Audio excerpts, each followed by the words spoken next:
D'un autre côté, on a Koda, qui est une petite fille, elle, qui vit dans une ville qui est pareil, est scindée en deux, et elle vit en haut d'un piton rocheux, qui s'appelle la Cité Rocheuse, avec sa mère et sa grand-mère et tous ses amis. Et elle est super heureuse, mais c'est aussi un endroit bizarre, où en gros, elle n'a pas le droit d'aller en ville, elle doit rester dans son quartier.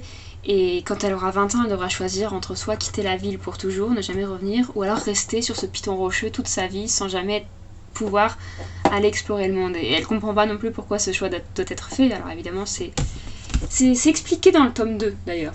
Et donc Koda, elle a une soif de vouloir découvrir le monde un jour, sauf qu'en même temps, elle a pas envie de quitter sa mère, parce que sa mère c'est toute sa vie, et sa grand-mère aussi, et elle les aime beaucoup. Elle sait que si elle part, elle ne les reverra jamais. Mais bon, elle a 10 ans, donc elle a pas besoin d'y penser.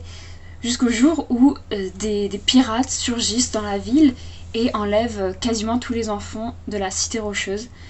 Et donc Koda avec ses amis se retrouve dans la cale d'un navire de pirates et elle est terrifiée, elle comprend pas ce qu'elle fout là, et donc je vais pas raconter là-dessus non plus parce que ça spoil, mais elle va se retrouver contrainte à l'aventure, à partir à l'aventure, alors que jusque là pour elle c'était juste un rêve, une rêverie, juste une manière de se distraire.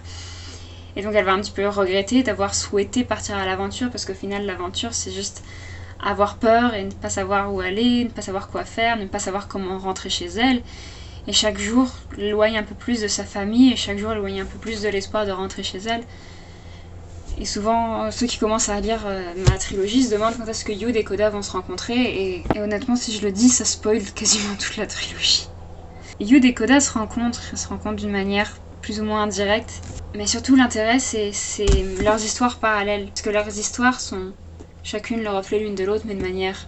En fait, chacune se complète dans son histoire.